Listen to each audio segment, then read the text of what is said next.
Por ejemplo, ¿es agradable comer? ¿Qué es lo que hace agradable el comer? Las papilas gustativas. Si no tuviéramos papilas gustativas, comer sería algo mecánico. Además de las papilas gustativas, fisiológicamente, cuando los niveles de glucosa bajan en sangre, la glicemia, sentimos fatiga, el hipotálamo nos da una sensación de hambre. Así que además de gustar el alimento, satisface un sentido de necesidad. Así que tenemos dos clases de sentidos. Todas nuestras actividades, usted está cansado, tiene sueño, ¿y qué se siente agrado cuando usted dispone de una cama suave, con sábanas recién lavadas, una almohada de plumas, ¿cierto? ¿Se disfruta? Ya, ok. No, pero gracias a Dios que ahorita estamos en bancas duras para que no se duerman. Analicen todas las actividades que nosotros hacemos, podemos disfrutarlas gracias a los sentidos. ¿Y quién nos creó con los sentidos? ¿O fue Satanás el que hizo esa ingeniería? No, fue Dios. Dios nos hizo con la capacidad de disfrutar todo. Pero Satanás, precisamente esas facultades de disfrutar, las toma y las antepone a algo que es más importante. ¿Qué será más importante que lo que yo siento? La respuesta es sencilla: lo que Dios dice.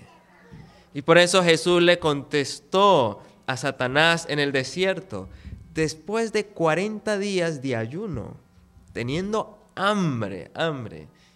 Él le dice: no solo de pan vivirá el hombre, sino de toda palabra que sale de la boca de Dios.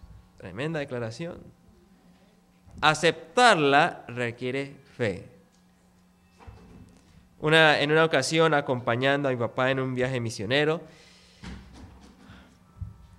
eran las 4 de la tarde y no habíamos almorzado. No eran 40 días, ni siquiera 40 horas. Solo se había corrido el horario 3 horas, 8 horas sin comer solamente. Y yo tenía mucha hambre. Y le dije a mi papá, recuerdo, tenía como unos 15 años, papá, tengo hambre. Y él quiso darme respuesta con un pasaje bíblico.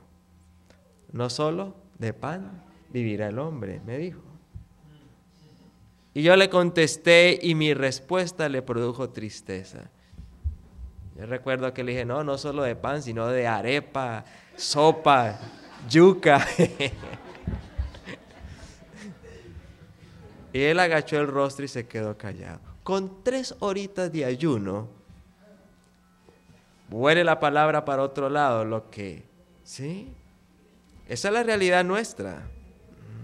Y por eso cuando Esaú sintió hambre y Jacob le dice, si me entregas la primogenitura, te doy un plato de lentejas, ¿qué hizo Esaú? ¿Para qué me vale la primogenitura si me muero de hambre?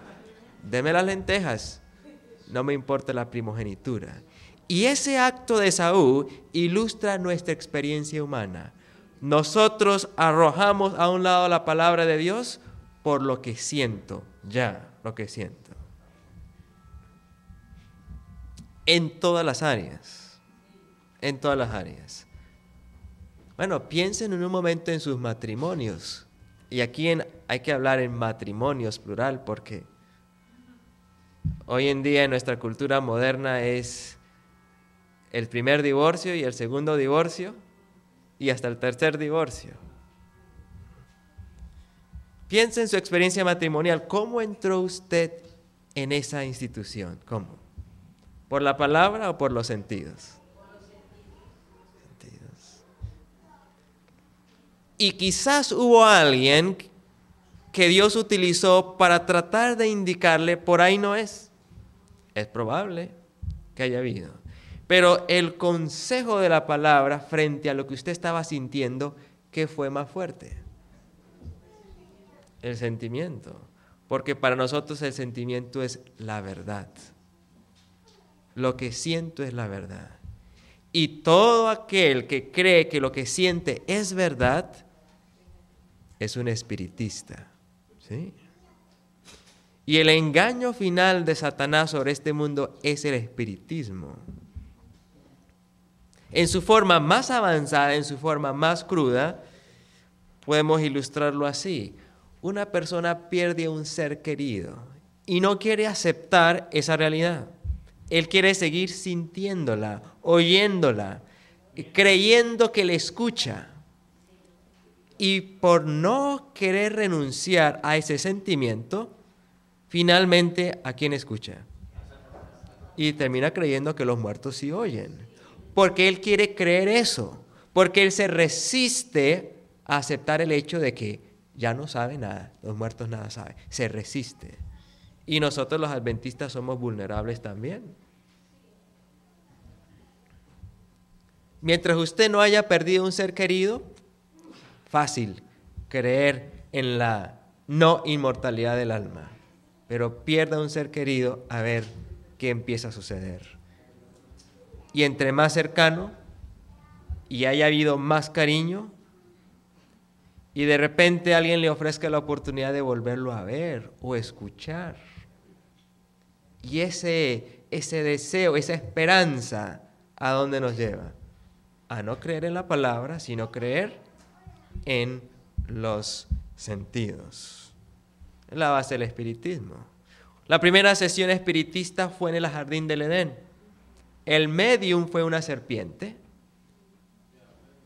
Y la serpiente lo que hizo fue distorsionar la palabra de Dios. Digo, con que Dios os ha dicho. Fíjense en esa expresión. Con que Dios os ha dicho que no podéis comer de ningún árbol. Luego puso una exageración y por medio de la exageración él va logrando su manipulación. ¿Hemos escuchado exageraciones? Es que ustedes nunca, es que usted siempre, es que no pueden comer nada.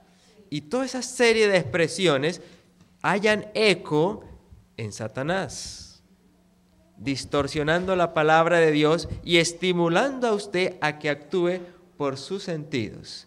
Y como complacer los sentidos es agradable, entonces cedemos al espiritismo y nos oponemos a la palabra. Pero, ¿saben? Satanás es un mentiroso. Y a nosotros desafortunadamente nos gustan las mentiras. Si tuviéramos fe y no actuáramos por los sentidos, sino por la palabra, el Señor nos daría la recompensa sensorial también. ¿Pero cuándo? A su momento, a su momento. Y sería plena, plena. Si es con los seres queridos, ¿qué dice Él? Espere ¿hasta cuándo? La mañana de la resurrección.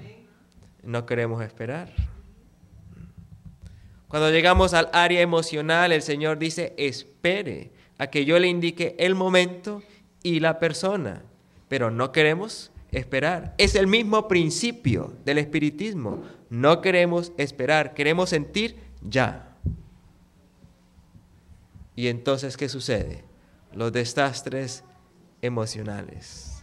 Y esto ha permeado tanto nuestra cultura. En estos momentos en Colombia están en campaña electoral para el próximo presidente. Y uno de los candidatos hizo una declaración que se volvió una cuña publicitaria. ¿Para qué esperar? La frase, ¿para qué esperar? Y lo que está detrás de esa frase, qué triste, qué triste.